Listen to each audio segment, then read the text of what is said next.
खबर मध्य प्रदेश के विंध्य से है। कहा थे ना एमपी अजब है गजब है, लेकिन एमपी के रीवा बहुत ही अजब है, बहुत ही गजब है। रीवा के शिक्षा विभाग में एक बड़ा फर्जीवाड़ा सामने आवा है, जो ने महिला के नाम पर लड़का का दीन गए अनुकंपा नियुक्त व नाम के महिला कबो नहीं दीन शिक्षा विभाग में सेवा।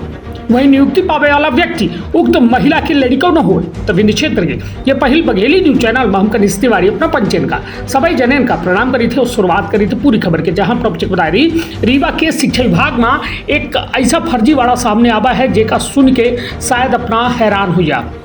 यहाँ एक महिला जो जेके द्वारा कबो शिक्षा विभाग में काम नहीं कीगा, उनके नाम पर उनके बेटा का अनुकंपा नियुक्ति दे दी गए। और ताजुब की बात यह है कि जो उन्हें व्यक्ति का महिला के बेटा बतावागा वह उनका बेटो न हो। हैरत की बात यह है कि जिला शिक्षा अधिकारी के द्वारा नियुक्ति आदेश जारी कर दीन गा और फर्जी व्यक्ति के द्वारा ज्वाइनिंग कर लीन गए। और जब शिकायत भय तो सारे फर्जीवाड़ा के भंडाफोड़ हो गया।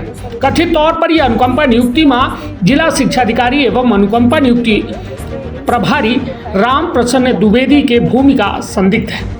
आनंद फानन में जिला शिक्षा अधिकारी के द्वारा एक जांच टीम बनाई गई और 2 दिन के अंदर जो आपन दीन गा नियुक्ति आदेश रद्द कर दीन गा। जब अधिकारी ये मामले में आगे जांच करे के बात कह रहे हैं जो हमेशा होता है, शायद अपने आप में यह एक अनोखा मामला हुई जेका लय के जेका फर्जी दस्तावेज के आधार पर केहू का अनुकंपा नियुक्ति दे दी गए हुए। दरअसल यह मामले का खुलासा वह समय हुएगा जब काल्पनिक महिला बेला कली कोल का या बतावागा कि उस शासकीय प्राथमिक शाला ढेरा में सहायक शिक्षक के पद पर पदस्थ रही और सेवा काल के दौरान 16 मई 2023 का उनका निधन हो गया। अनुकंपा नियुक्ति आदेश में कहा गया कि बेलाकली के मौत के बाद आश्रित सदस्य उनके पुत्र ब्रिजेश कुमार कोल, पिता शिवचरण कोल, ग्राम पोस्ट परसिया, तहसील त्योथर का शासकीय उच्चतर माध्यमिक विद्यालय जोड़ौरी विकासखंड गगेव जिला रीवा में चपरासी के पद पर अनुकंपा नियुक्ति दी जाती। यह सवाल तब उठत है कि जिला शिक्षा अधिकारी कार्यालय में बरसन से एक सीट में बैठे मठाधीशन के कहो यह कारनामा तो नहीं, कहे कि इतनी बड़ी चूक शायद मुमकिन नहीं है। सामान्य तौर पर अनुकंपा नियुक्त पाऊ एक ऐसा जो है समंदर है जेका पार करे खातिर वर्षन लग जात है। अनुकंपा नियुक्ति खातिर जो चेकलिस्ट होती वो पर एक नज़र डाली थे।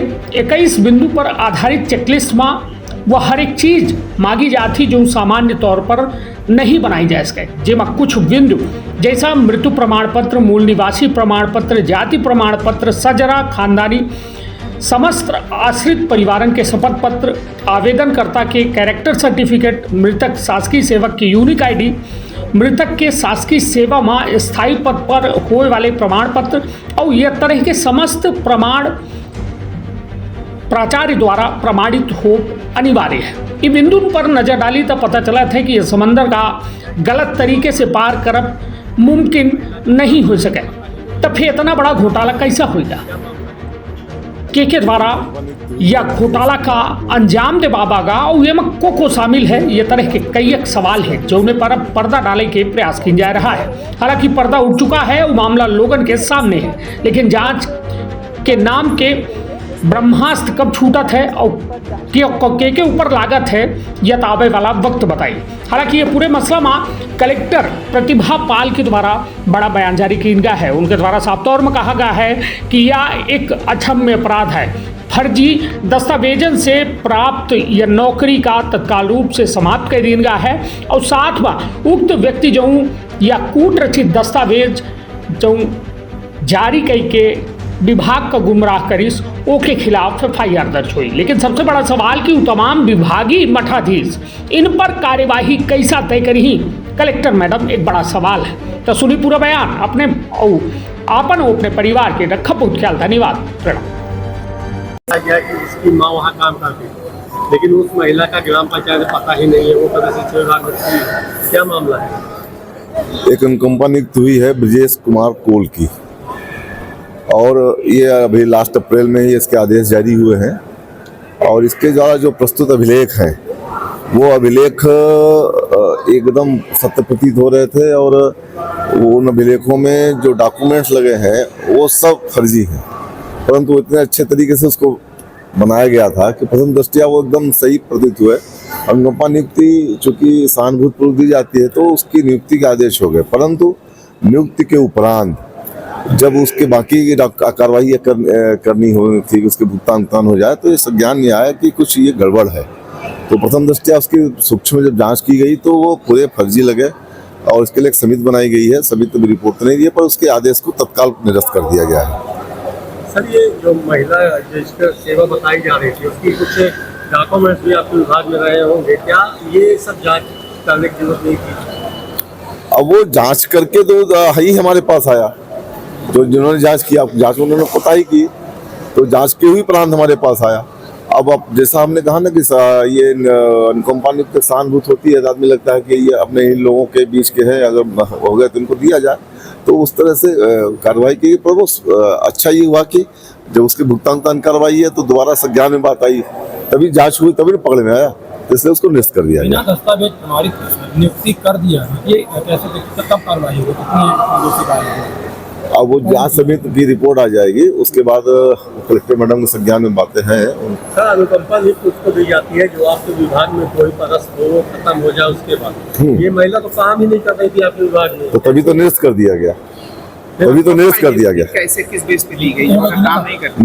नियुक्त उसके द्वारा जो फर्जी अभिलेख प्रस्तुत किए गए हैं, उस पर भी फर्जी अभिलेख प्रस्तुत किए, उस अभिलेख के आधार पर एक व्यक्ति 10 हलफनामा में दस्तखत कर रहा है। रामप्रसाद द्विवेदी जी आपके बाबू है, तकरीबन 30 साल से बैठे हुए, क्या ये नहीं देखते हैं?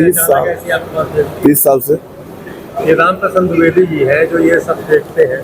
अब कहीं बता तो कहीं कोताही हो गई, चूक हुई। होंगे, क्या वहाँ के प्राचार्य ने भी कुछ अभिलेख भेजे थे उनके? प्राचार्य के अभिलेख हुए हैं, पर वो भी अभिलेख सब फर्जी, सारे वो पूरे के पूरे अभिलेख ही फर्जी, उसके सुनियोजित तरीके से किया गया। अब हो सकता है इसके तो पीछे और कोई मास्टरमाइंड है। ये एक वो आप अगर देखो पूरे अभिलेख अब आजकल तक दे देते हैं, वो आप देखो क्या कहते हैं, वो इतने सुनियोजित तरीके से वो पूरे अभिलेख बने हुए हैं कि प्रथम दृष्टया लगता है यार इसके साथ इसका काम कर दिया जाए। सेवा पुस्तिका का अवलोकन क्या नहीं किया गया उसमें? पर जो है वो सभी उसमें लगे हुए थे, पर वो जो है सारे के सारे अभिलेख मैनिपुलेटेड है। सेवा पुस्तिका तो आपके कार्यालय में नहीं होगी, तो शासन इसीलिए इतने सारे छन्ने लगाए रहते हैं, कहीं ना कहीं पकड़ में आओ, कितना फर्जी करो। आप उम्मीद, अब सारी जांच कराता हूँ मैं सारे। आप सोचो कि एक अनुकंपा नियुक्ति में 10 कम से कम हलफनामा लगते हैं, जो वो हलफनामा नोट उस पर क्या कहते हैं स्टाम्प पेपर पर देता है। आदमी सही स्टाम्प पेपर दस्तखत करने से बचता है, 10 स्टाम्प पेपर में उसने क्या कहते हैं दस्तखत किए हैं, तो वो तो कहेंगे उसके पीछे कोई न कोई मास्टरमाइंड है। बरसों से लोग अनुकंपा नियुक्ति के लिए आपके कार्यालय चक्कर लगा रहे हैं, उनकी कोई चक्कर नहीं लगा रहा है। जिसकी पाता एक आदमी एक साथ कोई चक्कर नहीं लग रहा है। इसी वो क्या कहते हैं जिसकी पात्रता बनती है, जिसके अभिलेख पूरे होते हैं, उसकी नियुक्ति दी जा रही है। हमने बहुत सारी नियुक्ति दी और इसी जल्दीबाजी में तो गड़बड़ हो गई।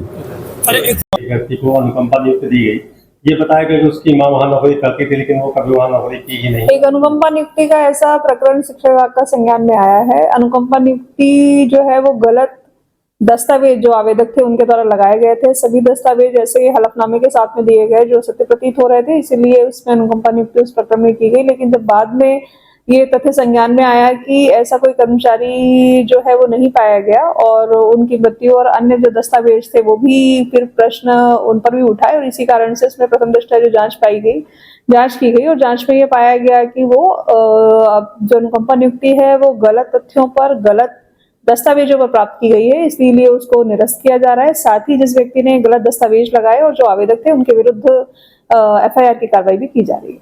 मैडम, ये जो महिला का नाम बताया गया था, क्या उसकी सेवा पुस्तिका वगैरह जांच की जाती है?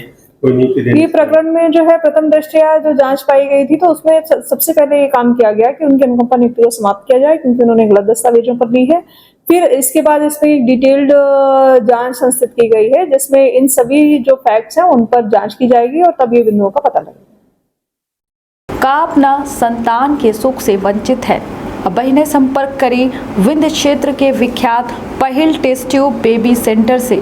महिला से संबंधित कोनो गंभीर समस्या के खातिर संपर्क करी प्रतिदिन पुराना तीर्थ मेमोरियल अस्पताल, कुटेही, रीवा संपर्क कर सके थे 8821000416 पर या 0766235245 पर। डॉक्टर बीना मिश्रा स्त्री रोग एवं बांझपन विशेषज्ञ से प्रथम IVF क्लिनिक, IVF में उच्च तकनीकी लेजर हैचिंग के उपयोग,